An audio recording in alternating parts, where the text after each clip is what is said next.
The telegram arrived at the Philadelphia mansion on a Tuesday morning in April 1878, and by Wednesday afternoon, Grace Olivia had already packed 3 trunks and purchased a train ticket west to Colorado Territory.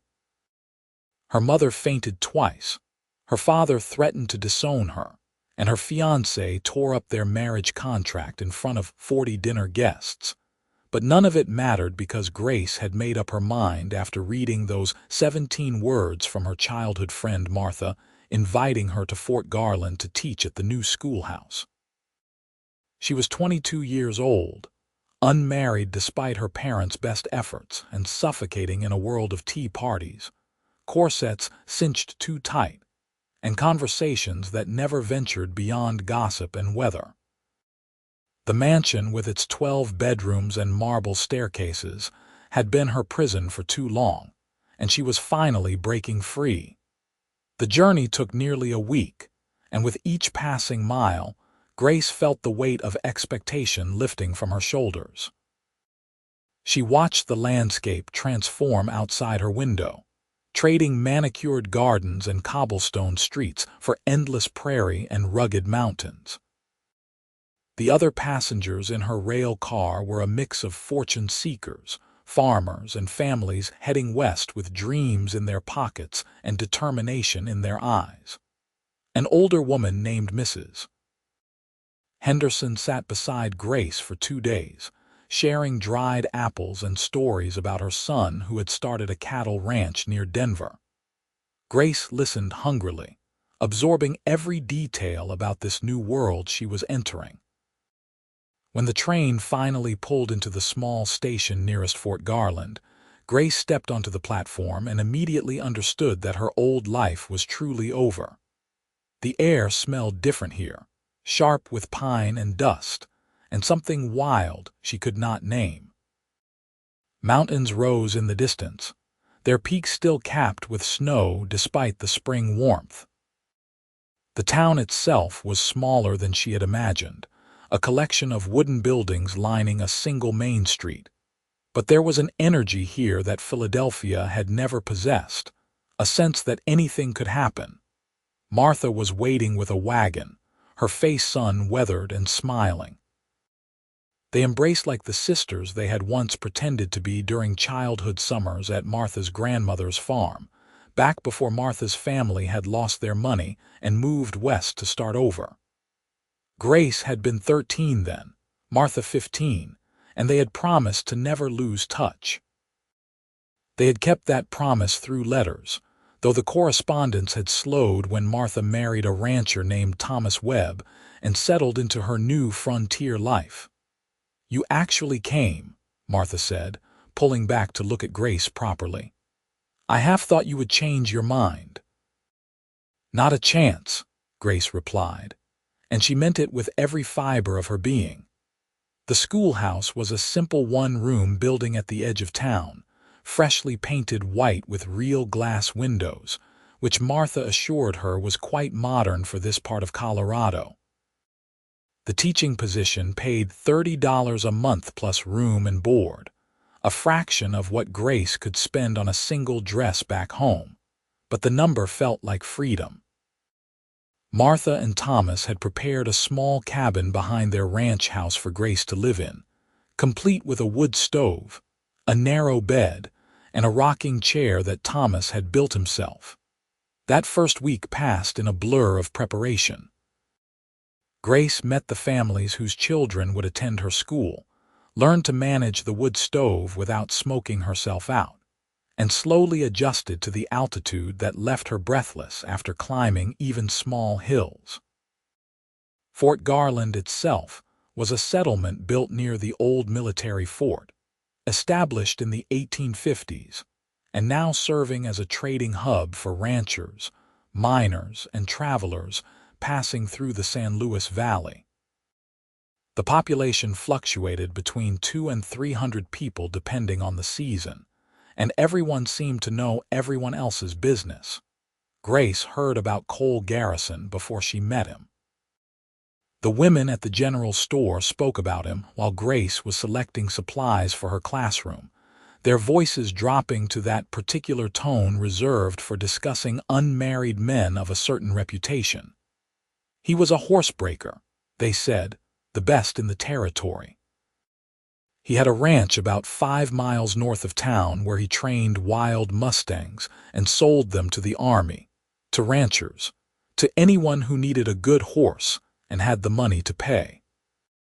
He was 30 years old, had never been married, and kept mostly to himself except when he came to town for supplies or whiskey.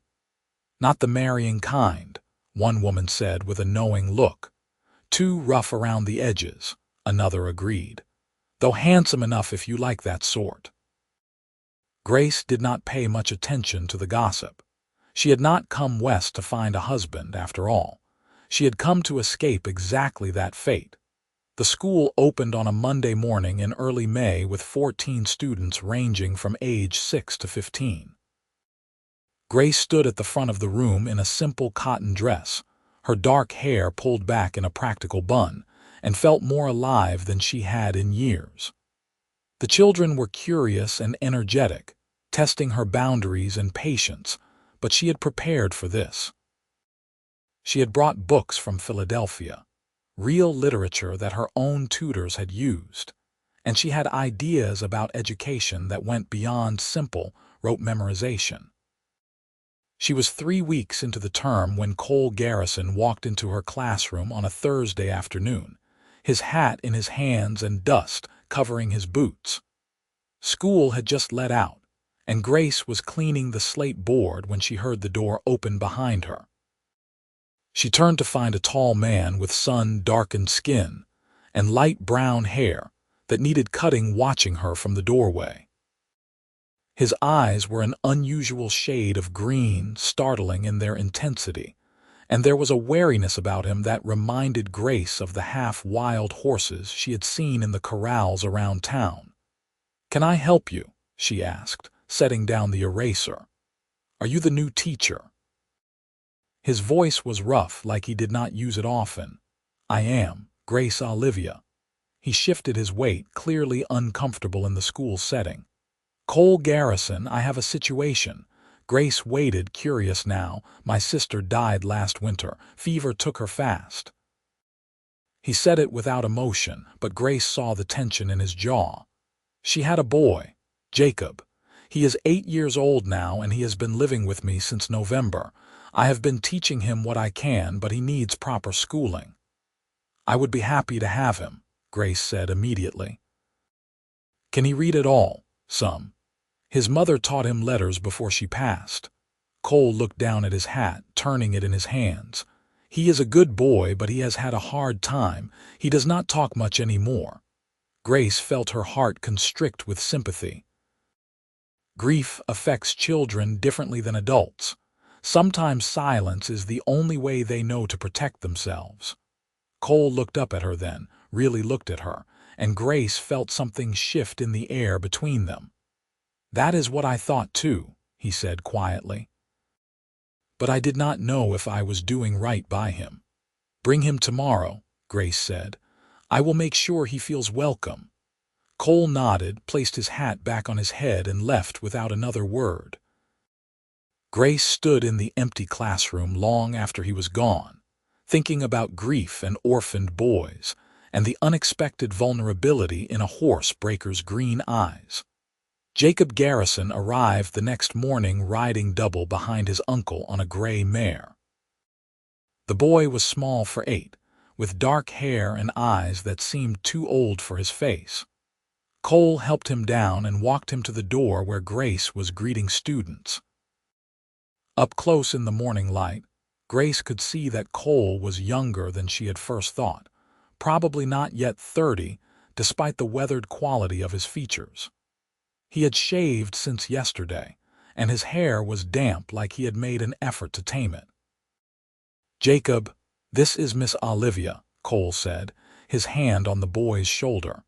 "She is going to be your teacher." Grace knelt down to be at eye level with the child. "I am very glad you are joining us, Jacob.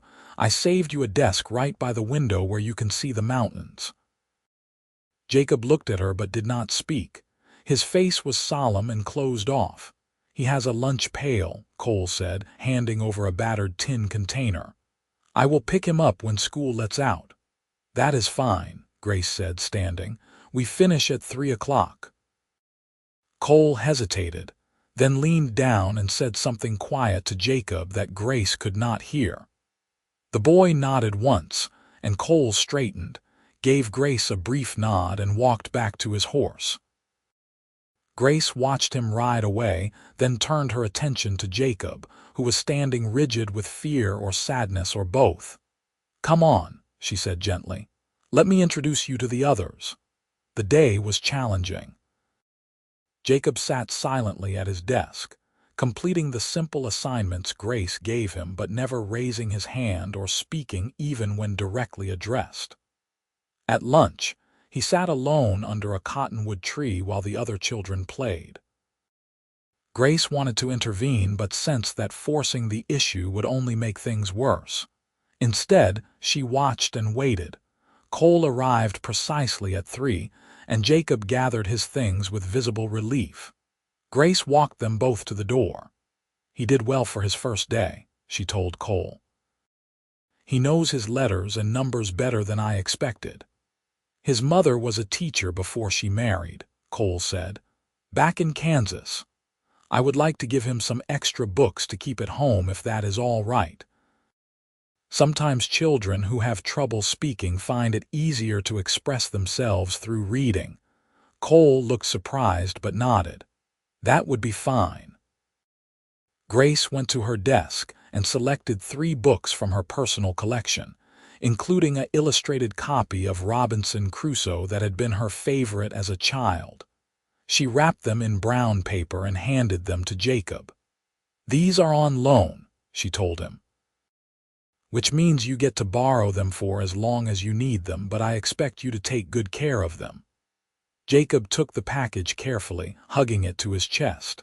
For the first time, Grace saw something flicker in his eyes, not quite a smile, but close. What do you say? Cole prompted. Thank you, Jacob whispered.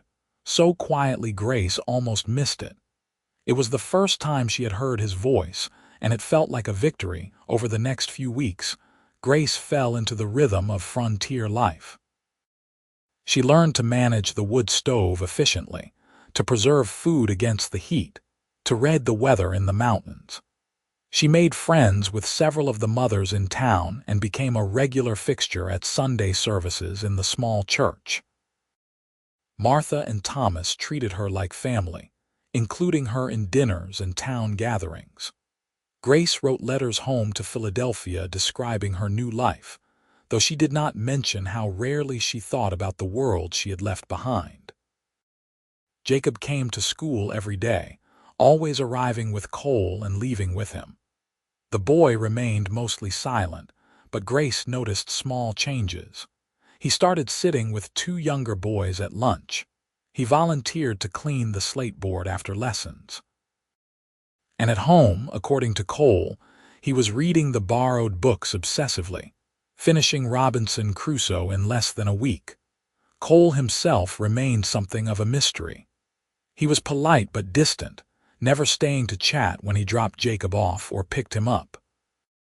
Grace learned bits and pieces about him from town gossip and from Martha, who seemed to know everyone's history. Cole had been in Fort Garland for 5 years, having come from Wyoming Territory after working on various cattle drives and ranch outfits. He had a gift with horses that bordered on supernatural, able to gentle the wildest Mustang with patience and instinct. His sister had followed him to Colorado with her husband, but the husband had been killed in a mining accident 2 years back, leaving Cole's sister widowed with a young son. When fever took her too, Cole had become Jacob's guardian without hesitation, despite having no experience with children. "He is a good man," Martha said one evening while she and Grace were shelling peas on the ranch house porch. "Quiet, but good. Thomas says he is the most honest person he has ever done business with." Grace found herself thinking about Cole more than she wanted to admit. There was something about him that intrigued her, a quality of careful control that reminded her of herself. She recognized someone carrying weight they did not talk about, someone who had learned to keep the world at a safe distance. The weather turned hot as May gave way to June. The mountains shimmered in the distance, and afternoon thunderstorms rolled through with startling violence, shaking the schoolhouse and sending the children into excited chaos. Grace learned to watch the sky and dismiss class early when the clouds looked particularly threatening. It was after one such early dismissal that everything changed. Grace had sent the children home at 2 o'clock, seeing the dark clouds building over the mountains and knowing they had perhaps an hour before the storm hit. She stayed behind to secure the windows and gather books that might be damaged by wind-driven rain. She was so focused on her tasks that she did not hear the riders approach until they were right outside. There were 3 of them, and Grace knew immediately they were trouble. They had that look about them, that particular kind of arrogance that came from men who had spent too long without consequences. She watched through the window as they dismounted, passing a bottle between them and laughing at something she could not hear. The door opened without a knock. Grace turned from the window, her heart suddenly racing, and faced them with as much composure as she could manage. "School is dismissed for the day," she said firmly. "You need to leave." The first man through the door was tall and lean, with a scar running from his eyebrow to his cheek. He looked Grace up and down in a way that made her skin crawl. "We are not here for school, lady. We are here for supplies, money, whatever you have worth taking." "I have nothing," Grace said, which was mostly true. She had perhaps $3 in her reticule and nothing else of value in the schoolhouse. "We will see about that," said the second man, shorter and heavier, already moving toward her desk. Grace's mind raced. The town was a 10-minute walk away, too far to run.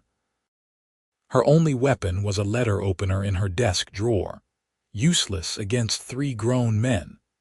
She was calculating her options, trying to stay calm, when she heard a horse approaching fast outside. All 4 of them turned toward the sound. Through the open door, Grace saw Cole dismount from his gray mare in one fluid motion, his hand already reaching for the rifle on his saddle. "You boys are on school property," Cole said, his voice carrying clear and cold across the dusty yard. "Time to leave." The scarred man laughed. 3 against 1, friend. Might want to think about who should be leaving. Cole walked toward the schoolhouse, his rifle held loose but ready. "I am not going to ask twice." Grace saw the tension coil through the 3 men, saw the moment they decided to call his bluff. The heavy one went for his gun first, and what happened next happened so fast Grace barely registered it. Cole's rifle came up and fired, the shot deafening in the afternoon air. The heavy man screamed and grabbed his leg, going down hard. The other 2 froze. "Next one goes higher," Cole said, working the lever action to chamber another round. "Your choice." The scarred man raised his hand slowly. "We are leaving. No trouble. Take your friend and go. If I see you anywhere near this town again, I will not be aiming for legs." They scrambled to help their wounded companion onto his horse, the man cursing and bleeding but mobile. Within minutes, they were riding away fast, heading south toward the mountains. Cole watched them go, his rifle still raised until they were small figures in the distance. Only then did he lower the weapon and turn to Grace. "Are you hurt?" Grace realized she was shaking. "No, I am fine. They just arrived when you did." Cole came into the schoolhouse, his eyes scanning quickly to confirm she was telling the truth. "I was coming to get Jacob early because of the storm, saw their horses and knew something was wrong." "You could have been killed," Grace said, the reality of what had just happened hitting her all at once. 3 against 1. They were drunk and stupid. Those are good odds. He set his rifle against the wall and looked at her properly. "You are sure you are all right?" "Yes," Grace said, though her legs felt unsteady. "Thank you. I do not know what would have happened if you had not come." Something flickered across Cole's face, some emotion he quickly pushed down. "You should not be out here alone. School is too far from town." "I have been fine for weeks," Grace protested, though the words sounded weak even to her own ears. "Until today." Cole moved to the window, checking the horizon again. "I am going to ride into town and report this to the marshal." "Can you ride?" "Yes," Grace said, remembering childhood summers learning to ride the gentle horses at Martha's grandmother's farm. "Then you are coming with me. I am not leaving you out here until those men are accounted for." Grace wanted to argue, to insist she was capable of taking care of herself, but the truth was she was still frightened, and the idea of staying alone in the schoolhouse made her feel sick. She nodded and gathered her things. Cole's mare was trained to carry 2 riders, and he helped Grace up behind the saddle before mounting in front of her. "Hold on," he said, and Grace wrapped her arms around his waist, feeling the solid strength of him through his shirt. They rode hard toward town, reaching the marshal's office just as the first drops of rain began to fall. The marshal was a grizzled man named Pete Thornton, who had been keeping law in Fort Garland since its founding. He listened to Cole's report with a grim expression, asked Grace a few clarifying questions, and promised to organize a group to track the men. "They will be long gone by now," Marshal Thornton said, "but I will send word to the neighboring towns. Men like that, they will turn up again, and when they do, we will be ready." The storm broke fully as Cole and Grace left the marshal's office, rain coming down in sheets. They made it to the covered porch of the general store just in time, watching the main street turn to mud within minutes. "Jacob," Grace said suddenly. "Where is he, with Thomas and Martha? I dropped him there on my way to the school when I saw the clouds coming." Cole leaned against the porch railing, water dripping from his hat brim. "He is safe." They stood together in silence, watching the storm. Grace was very aware of Cole beside her, of the way he had not hesitated to put himself between her and danger. The gossip in town had called him rough and unrefined, but Grace was beginning to understand that those words missed the point entirely. Cole Garrison was the kind of man who did what needed doing without making a show of it, who took responsibility seriously and did not shy away from hard choices. "Can I ask you something?" Grace said after a while. Cole glanced at her. "Sure. Why did you really come west?" "Martha told me some of your history, but I feel like there is more to it." For a long moment she thought he would not answer. Then he sighed and said, "I was working on a ranch in Wyoming. Big outfit, good pay. The owner's son took a liking to beating the horses when they did not perform the way he wanted. I told him to stop. He did not, so I made him stop." Cole's jaw tightened. "Broke his arm in 3 places. The owner gave me a choice: leave the territory or face charges, so I left." "You did the right thing," Grace said quietly. "Maybe, but it cost me a good job and a reputation."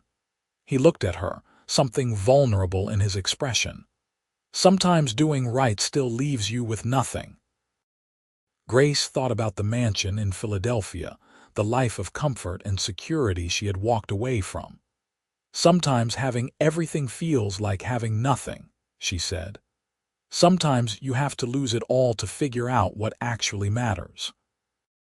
Cole studied her face like he was seeing her for the first time. "Why did you really come here, Miss Olivia?" "To Fort Garland." Grace met his eyes and decided to tell him the truth. "Because I was suffocating.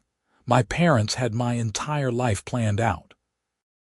The right marriage to the right man, the right social circles, the right charities. I would have lived in a beautiful house and died without ever actually living. When Martha wrote about the teaching position, I saw a way out, and I took it." "You left a mansion to teach in a 1-room schoolhouse in the middle of Colorado," Cole said slowly, like he was working out a puzzle. "Your family must have money." "A great deal of it," Grace confirmed. "My father owns 3 factories and half the shipping companies in Philadelphia. I could have had anything money could buy. But you came here instead." "I came here instead." Cole shook his head slowly, something like amazement in his expression. "That is true bravery there. Most people would never give up that kind of security." Grace felt heat rise to her cheeks. "I do not know if it was brave or just desperate." "It was brave," Cole said firmly. "Bravery is not about not being scared. It is about being scared and doing the thing anyway. You were scared of being trapped, so you broke free. That takes courage." The rain was starting to ease, the storm moving east across the valley. Grace looked at Cole and felt something shift inside her chest, something opening that she had kept locked tight for a long time. This man with his rough hands and careful eyes, his quiet strength and unexpected wisdom, he saw her in a way no one in Philadelphia ever had. "Thank you," she said softly, "for today, for understanding." "Nothing to thank me for," Cole replied, but his eyes lingered on her face like he was memorizing it. They rode back to Martha and Thomas's ranch together, picking up Jacob and arriving just as the sun broke through the clouds, turning the wet landscape golden. Martha took one look at them and knew something had changed, though Grace deflected her questions until later. Jacob showed Grace a picture he had drawn during the storm, a surprisingly good sketch of a horse running across a field, and Grace praised his talent while avoiding Cole's gaze. That night, lying in her small cabin and listening to the sounds of the frontier settling into darkness, Grace thought about bravery and fear, and the strange paths that led people to where they needed to be.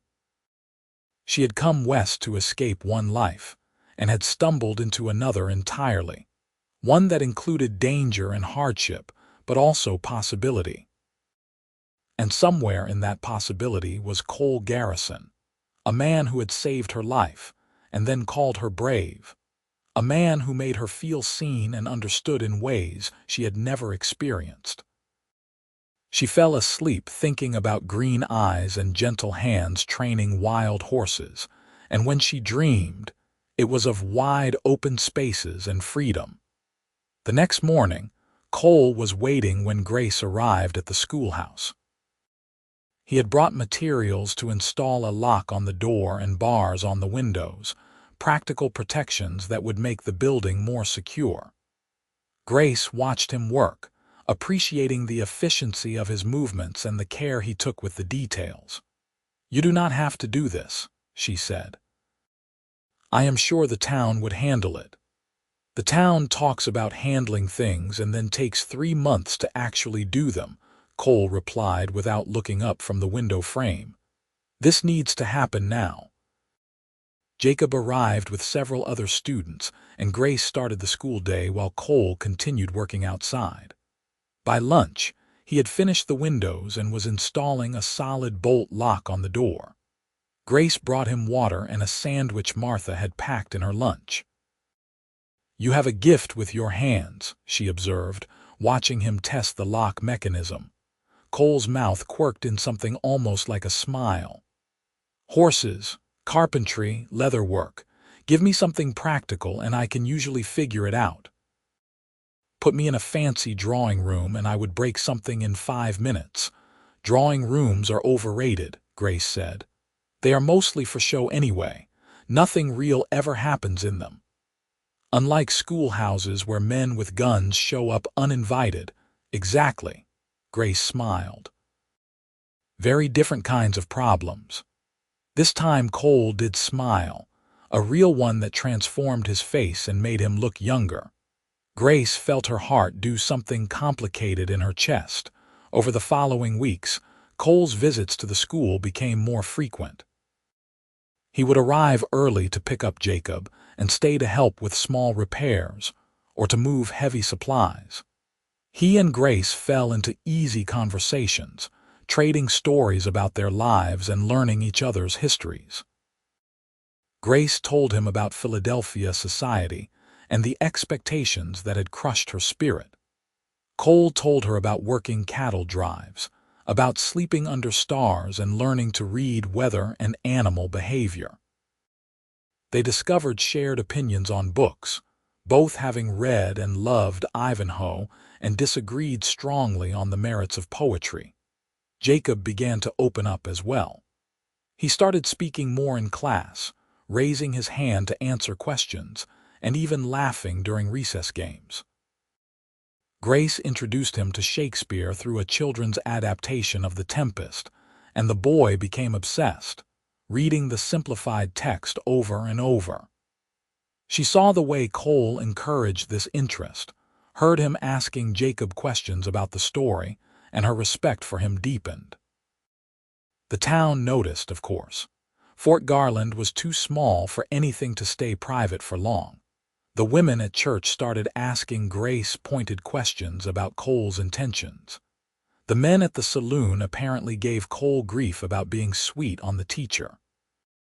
Martha watched it all with barely concealed amusement and told Grace she thought they made a perfect pair.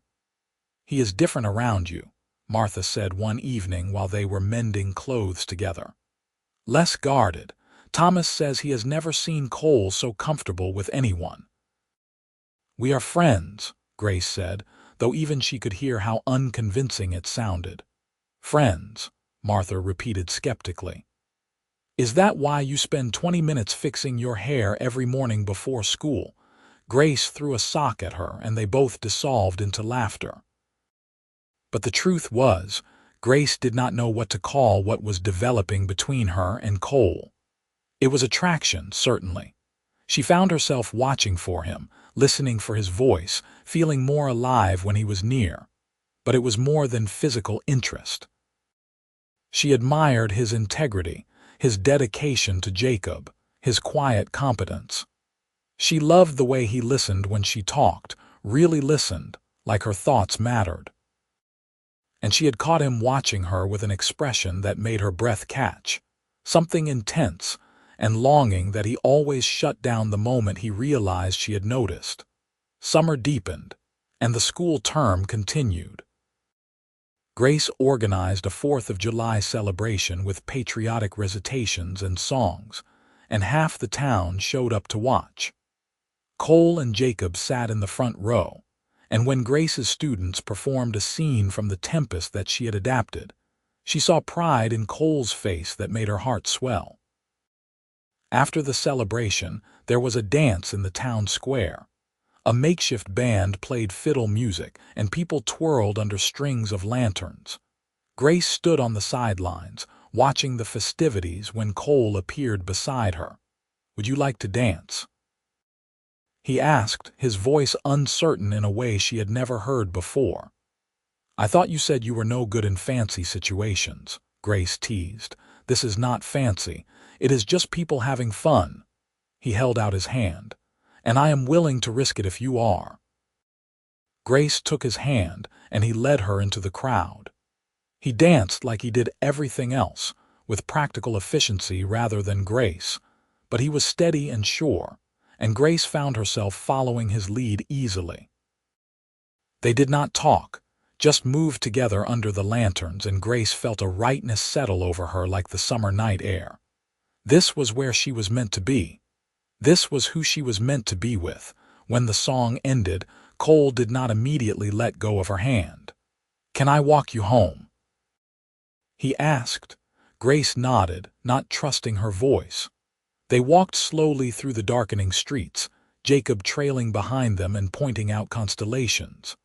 Martha's ranch was a mile outside town, but the night was clear and mild, perfect for walking. They talked about small things, comfortable in each other's company, and Grace felt a tension building beneath the easy conversation, something waiting to be acknowledged. When they reached the cabin behind Martha's ranch house, Jacob ran ahead to show Thomas a lightning bug he had caught in a jar. Cole and Grace stood together in the doorway, neither quite ready to say good night. "Grace," Cole said, and the use of her first name sent electricity down her spine. I need to tell you something. All right, she said, her heart hammering. He looked down at their hands, still loosely intertwined. When I first came to pick up Jacob that day at the school, I thought you were just another teacher, someone doing a job. But then you knelt down to talk to him at his level and you offered him books from your own collection, and I realized you were different. You actually cared. Of course I cared, Grace said softly. That is not common as you might think. Cole raised his eyes to meet hers. I have been watching you with the students, with the town folks, with Jacob. You gave up everything you had to come here and make a difference. You could have stayed in your mansion and lived easy, but you chose something harder because it meant something. Cole, Grace whispered. Let me finish, he said, a slight smile crossing his face. I do not have much to offer. A ranch that is barely profitable, a nephew who needs raising, a reputation for being difficult. But I have been falling in love with you since the day you told me that grief affects children differently. Since the day I realized you understood broken things and did not try to fix them fast. You just gave them space to heal. Grace could barely breathe. You are in love with me. Completely, Cole said simply. And it terrifies me because I have never felt this way about anyone, but I needed you to know. I needed to tell you before I lost my nerve. Grace reached up and cupped his face with her free hand, feeling the rough stubble on his jaw. I left a mansion for the chance at love, she said clearly. Not teaching, not adventure, love, real love, the kind you cannot plan or control, the kind that terrifies you because it matters so much. Cole's eyes widened. Are you saying? I am saying I love you too, Grace said, and then she pulled him down and kissed him. It was everything a first kiss should be. Gentle and searching, then deeper as they learned each other, as the tension that had been building between them finally found its outlet. Cole's hands came up to cradle her face, his touch reverent and careful, and Grace pressed closer, feeling like she was finally, completely home. When they broke apart, both breathing hard, Cole rested his forehead against hers. I am going to marry you, he said, if you will have me. Yes, Grace said without hesitation. Yes, absolutely yes. They kissed again, and this time it was pure joy, both of them smiling so hard they could barely manage it. Jacob's voice calling for Cole broke them apart, and they stood grinning at each other like idiots until the boy appeared around the corner of the cabin. Can we go home now? Jacob asked. I am tired. Yeah, buddy, Cole said, not taking his eyes off Grace. We can go home. I will see you tomorrow, Grace said. Tomorrow, Cole agreed. And every day after that. They married 6 weeks later in the small church in Fort Garland, with Martha standing up for Grace and Thomas for Cole. Jacob was ring bearer and took his job very seriously, carrying the simple gold bands on a pillow that Grace had embroidered with their initials. Half the town showed up, crowding into the pews and spilling out onto the church steps. Grace wore a simple white dress that Martha had helped her sew. Nothing like the elaborate gown she would have worn for a Philadelphia society wedding, and she had never felt more beautiful. Cole wore a new suit that he had ordered from Denver, and he looked uncomfortable in the stiff collar but devastatingly handsome. When he saw Grace walking down the aisle, his expression transformed into something so tender and loving that several women in the congregation openly cried. Dearly beloved, the minister began, and Grace felt tears slip down her own cheeks as she listened to the familiar words that were making them husband and wife. When it came time for the vows, Cole took her hands and spoke clearly. I promise to love you every day for the rest of my life. To listen when you talk and to give you space when you need it. To build a life with you that is honest and good. To be a partner you can depend on in good times and hard times. This I swear. Grace squeezed his hands, her voice steady despite her tears. I promise to love you with everything I am. to stand beside you no matter what comes, to build a home with you filled with laughter and learning and love, to be brave even when I am scared because you are worth the risk. This I swear." They exchanged rings, and the minister pronounced them husband and wife, and when Cole kissed her, the whole church erupted in applause and cheers. The reception was held at Martha and Thomas's ranch, with tables set up outside and food contributed by every family in Fort Garland. There was music and dancing, toasts with homemade wine, and speeches that ranged from heartfelt to hilarious.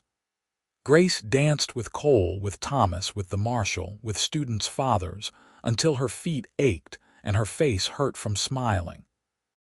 As the sun set and the party showed no signs of slowing, Cole pulled Grace aside. "Ready to go home?" he asked. "Where is home?" Grace asked, realizing they had not discussed the logistics. "My ranch.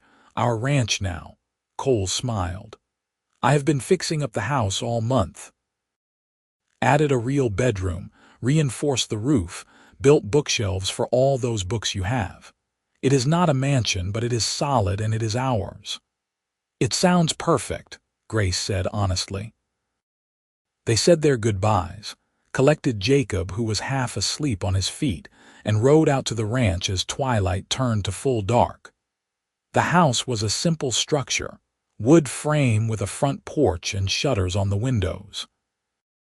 But when Cole lit the lamps inside, Grace saw that he had been telling the truth about the improvements. The main room was twice the size she had expected, with a real fireplace and furniture that he had clearly built himself. The bedroom was small but had a large bed with a beautiful quilt that Grace recognized as Martha's handiwork. And against one wall stood floor-to-ceiling bookshelves, empty and waiting. "You built these for me?" Grace asked, running her hand over the smooth wood. "You are going to keep teaching, which means you are going to keep collecting books. Figured we would need somewhere to put them." Cole stood in the doorway watching her explore. "Do you like it?" "I love it," Grace said, turning to face him. "I love you." Cole crossed the room in 3 strides and pulled her into his arms. They kissed deeply, and this time there was no reason to stop, no one to interrupt. Grace felt the last of her old life fall away, all the expectations and restrictions, leaving only this, only him, only the life they were going to build together. They made love slowly that first night, learning each other with patience and tenderness. Cole was careful with her, attentive and generous, and Grace felt beautiful and desired in ways she had never experienced. Afterward, they lay tangled together in the darkness, listening to the sounds of the ranch settling around them. "Are you happy?" Cole asked, his fingers tracing patterns on her shoulder. "Happier than I have ever been," Grace said truthfully. "Are you?" "I did not know happiness could feel like this," Cole admitted. "Like everything finally makes sense." Grace kissed his chest, right over his heart. "We are going to have a good life." "The best life," Cole agreed. The months that followed were an adjustment, but a joyful one. Grace continued teaching, riding to the schoolhouse each morning with Cole and Jacob, the 3 of them becoming a family unit that the whole town recognized. She moved her books and belongings to the ranch, filling the shelves Cole had built and adding touches of comfort and beauty to the house. She planted a garden, learned to cook on the wood stove, and discovered she had a talent for preserving vegetables and making jam. Cole's horse training business thrived. Word spread about his abilities, and ranchers came from as far as Wyoming and New Mexico to buy his horses. Grace loved watching him work, seeing the quiet communication between him and the animals, understanding that his gift came from patience and respect rather than dominance. She started helping with the paperwork, keeping records of sales and breeding schedules, using the education her parents had paid for in ways they never would have approved. Jacob flourished. With the stability of a real home and the love of both Cole and Grace, he came fully out of his shell. He excelled in school, particularly in reading and art, and started talking about becoming a writer or an illustrator someday. Grace encouraged these dreams, giving him journals to write in and pencils for drawing. Cole taught him to ride and work with horses, passing on skills that had been in his family for generations. The first winter was hard. Snow came early and stayed late, and there were weeks when the ranch felt isolated from the rest of the world. But Grace found that she did not mind. She had Cole and Jacob, a warm house, and all the books she could want. They spent long evenings reading aloud by the fire, Cole's deep voice bringing characters to life while Jacob illustrated scenes in his journal and Grace sewed or mended. When spring came again, Grace realized she was pregnant. She told Cole one evening after Jacob had gone to bed, nervous about his reaction. But he swept her up in his arms and spun her around, laughing with pure joy. They told Jacob the next morning, and the boy was so excited about becoming a big brother that he immediately started making lists of things babies would need. The pregnancy was healthy but exhausting. Grace taught through the summer term but stepped back in the fall, letting the town hire a substitute teacher while she prepared for the baby. Cole was attentive and protective, constantly checking that she was comfortable and had everything she needed. Jacob helped her set up a nursery in the small room off the bedroom, painting the walls a soft yellow and building a cradle under Cole's supervision. Grace went into labor on a cold November morning, almost exactly a year after Cole had first walked into her classroom. Martha attended the birth along with the town's midwife, and after 12 hours of hard work, Grace gave birth to a healthy baby boy with his father's green eyes and a full head of dark hair. "What should we name him?" Cole asked, cradling his son with an expression of absolute wonder. Grace thought about their journey, about bravery and choices and new beginnings. "Carson," she said. "Carson Thomas Garrison." "Carson," Cole repeated, testing it out. "I love it." Jacob was allowed in to meet his new brother, and the look of awe on his face when he held the tiny baby made Grace cry all over again. "I am going to teach him everything," Jacob declared, "reading and drawing and all the constellations." "He is lucky to have you as a big brother," Grace said softly. Life settled into a new rhythm with the baby. Grace was tired all the time but happier than she had thought possible. Cole was a devoted father, walking the floors with Carson when he cried at night, changing diapers without complaint, and singing off-key lullabies that somehow worked. Jacob took his role as big brother seriously, always wanting to help and constantly asking questions about what babies could do and when. When Carson was 3 months old, Grace received a letter from Philadelphia. It was from her mother, written in her careful script, and Grace opened it with trepidation. But instead of the recriminations she expected, the letter was tentative and even affectionate. Her mother wrote that she and Grace's father had been talking, that they regretted how things had ended, that they would like to know about Grace's new life if she was willing to share. The letter included a bank draft for a substantial sum, offered as a gift with no strings attached. Grace showed the letter to Cole that evening. "What do you think?" she asked. "Should I respond?" "That is your decision," Cole said carefully. "But it seems like they are trying, maybe not understanding yet, but trying." Grace thought about it for a long time. Then she sat down and wrote a long letter back, describing her life in Fort Garland, her marriage to Cole, her work as a teacher, and the birth of Carson. She included one of Jacob's drawings and a photograph that a traveling photographer had taken of the whole family. She was honest about the hardships of frontier life, but also about the joy and purpose she had found. She ended by saying she hoped they could rebuild their relationship slowly, but that she would never regret her choice to come west. Her mother's response came 2 months later. It was warmer than the first letter, filled with questions about Carson and compliments about the photograph. She said Grace's father was coming around, that he had admitted he was impressed by Grace's courage even if he did not understand her choices. She asked if they might visit someday to see this new life for themselves. "Would you want that?" Cole asked when Grace shared the news. "Your parents coming here, maybe," Grace said thoughtfully.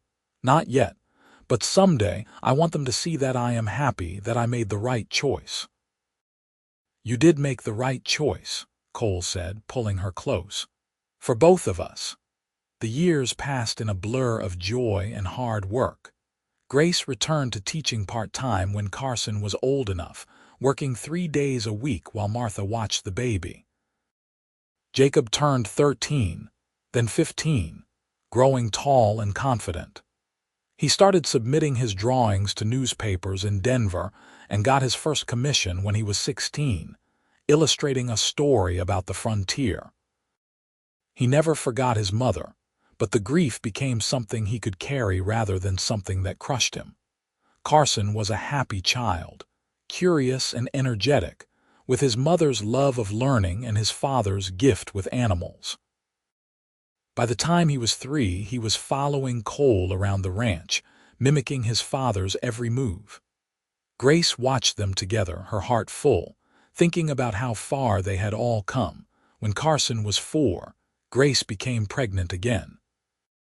This time it was a girl, born on a sunny May morning with her mother's dark hair and her father's determination. They named her Catherine Martha Garrison, honoring both Grace's middle name that she never used and the woman who had helped bring her west.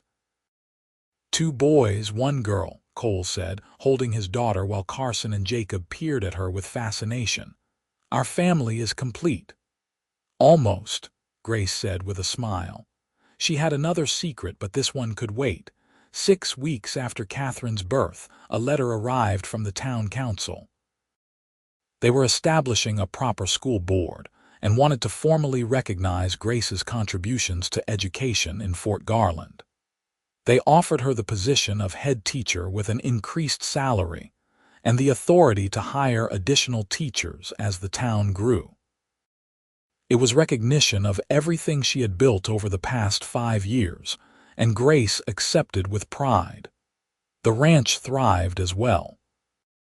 Cole's reputation spread throughout the territory, and he started training horses for the army on contract, bringing in steady money that let them expand the ranch and improve the house.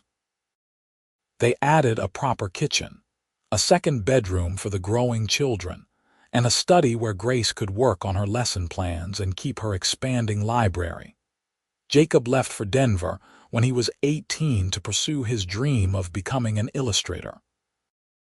It was hard to watch him go, but Grace and Cole were proud of the man he had become. He wrote often, sending money when he made sales and always asking about his siblings. He came home for Christmas and brought gifts for everyone, including a leather-bound journal for Catherine and a toy horse for Carson that he had carved himself. When Carson started school, Grace had the strange and wonderful experience of teaching her own son. He was bright and eager, always with his hand up and questions ready. Catherine proved just as intelligent, learning her letters by age 3 and reading simple books before she turned 5. Grace watched her children grow and learn, knowing that every lesson she taught was building the foundation for their futures. On their 10th wedding anniversary, Cole took Grace to Denver for a weekend. It was the first time they had been alone together since Carson was born, and it felt like a honeymoon. They stayed in a real hotel, ate at restaurants, and saw a theatrical production of Romeo and Juliet. But both of them were happy to return home to their ranch, their children, and their life. "Do you ever miss it?" Cole asked on the train ride back. "Philadelphia, the mansion, all that comfort and security." Grace thought about it seriously before answering. "Sometimes I miss my parents," she said honestly, And maybe the libraries, but the rest of it? No. That life was beautiful but empty. This life is hard but full. I would make the same choice every time. Even knowing how difficult it would be, especially knowing that, Grace said firmly. The difficulties made us who we are, made us appreciate what we built together. Cole lifted her hand and kissed her knuckles. That is true bravery there, he said, echoing his words from so long ago. Grace smiled, remembering that conversation after the 4th of July dance when everything had changed between them. We have been brave together, she said. And we will keep being brave, whatever comes next. What came next was growth and change and all the beautiful mundane challenges of life. Carson announced at age 8 that he wanted to be a horse trainer like his father. Catherine declared at 6 that she would be a doctor, having read about Elizabeth Blackwell, and decided that women could do anything. Grace encouraged both dreams, knowing from experience that determination and courage could overcome almost any obstacle. Grace's parents did eventually visit, making the journey west when Carson was 9 and Catherine was 7. It was awkward at first, her father clearly uncomfortable with the rough frontier life, and her mother shocked by how much physical labor Grace did daily. But by the end of the week, they had softened. Grace's father spent hours talking with Cole about horse training and ranching, discovering respect for the skills and knowledge required. Her mother helped Grace with the children and admitted that her grandchildren were remarkable. I did not understand, Grace's mother said on their last evening. When you left, I thought you were throwing your life away, but I see now that you were choosing your life, your real life. I was, Grace agreed, and it was the best choice I ever made. Her parents returned to Philadelphia, but kept in better contact after that. They sent money for the children's education and gifts at Christmas. Grace wrote regularly, keeping them apprised of family news. It was not the close relationship she might have wished for, but it was honest and real, built on mutual respect rather than obligation. Jacob married at 24, bringing his bride back to Fort Garland for the wedding. She was an artist like him, with bright red hair and a laugh that filled rooms. Grace and Cole welcomed her into the family, delighted to see Jacob so happy.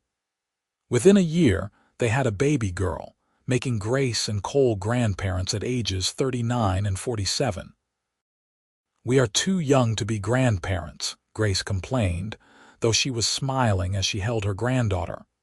Speak for yourself, Cole said. I have been feeling every one of my years lately. But he was healthy and strong, still training horses and running the ranch with the same dedication he had always shown. Carson had started working with him full-time at 15, learning the family trade. Catherine was excelling in school and talking about going to Denver for proper medical training when she was old enough. The school in Fort Garland continued to grow under Grace's leadership. They hired 2 additional teachers and built a second classroom. Grace developed a reputation throughout the territory for her innovative teaching methods and her high standards. Former students sent letters from colleges and careers, thanking her for the foundation she had given them. On their 20th wedding anniversary, Cole surprised Grace with a trip back east. Not to Philadelphia, but to Boston, where they spent a week exploring the city, visiting museums and libraries, seeing all the things Grace had missed about urban life. But by the end of the week, they were both ready to go home. The culture and sophistication were impressive, but they belonged in Colorado now, in the mountains and open spaces. You ever regret it? Grace asked on the train ride home, this time meaning something different. Taking me on. A fancy Eastern girl with no practical skills. Cole laughed outright at that. You learned every practical skill you needed within 6 months, and I got a wife who challenges me, who makes me think, who built a school and raised our children and somehow still finds time to read philosophy. I am the luckiest man alive, and I have never regretted a single day. Grace leaned her head on his shoulder. I love you more now than the day we married. Same, Cole said softly, and it keeps growing. Every year I think I cannot possibly love you more, and then I do. They lived to see both their children marry and have families of their own. Carson took over the ranch with his father's blessing, bringing in new breeding techniques and expanding the operation. Catherine did become a doctor, one of the first women to graduate from medical school in Denver, and returned to Fort Garland to open a practice. She met her husband there, a teacher at the school, and they had 3 children who kept Grace and Cole busy with grandparenting duties. Jacob became a successful illustrator, his work appearing in magazines and books throughout the country.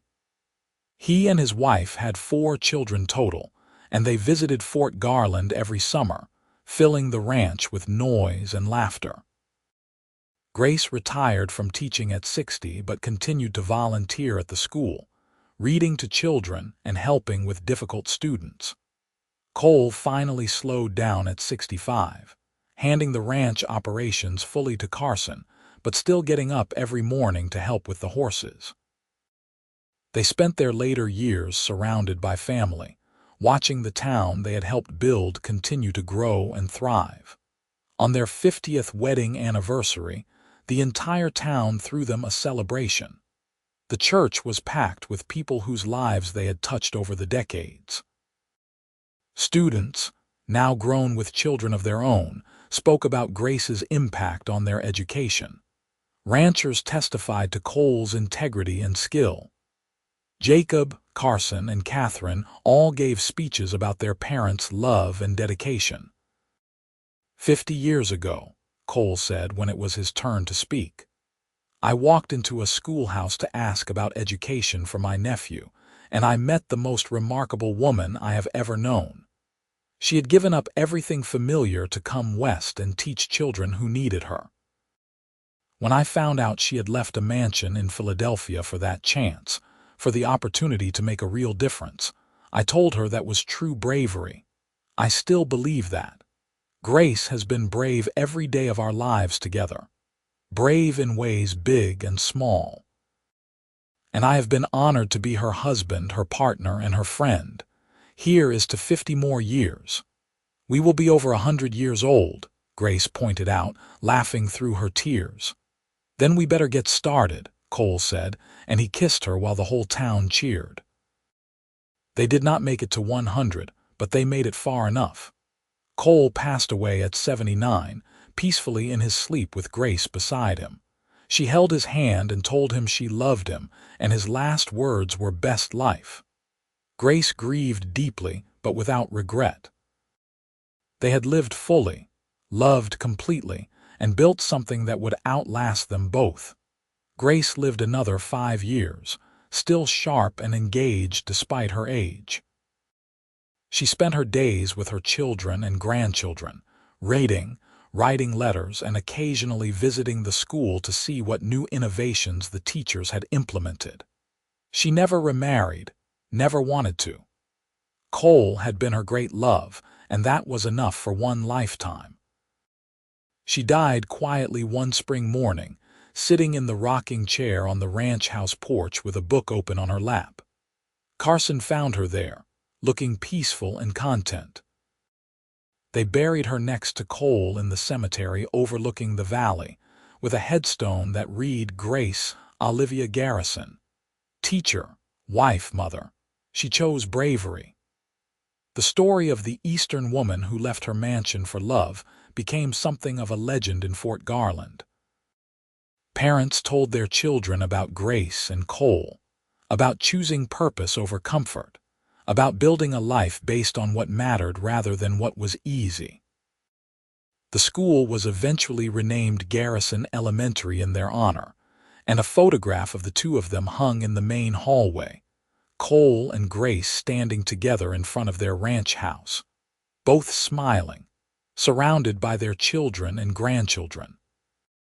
Their descendants continued to live in Colorado, carrying on the legacy of hard work, education, and integrity that Grace and Cole had established. The ranch stayed in the family for 4 generations, and the town continued to grow and prosper. But the core of the story remained the same: a woman who was brave enough to choose freedom over security, and a man who recognized that bravery and loved her for it.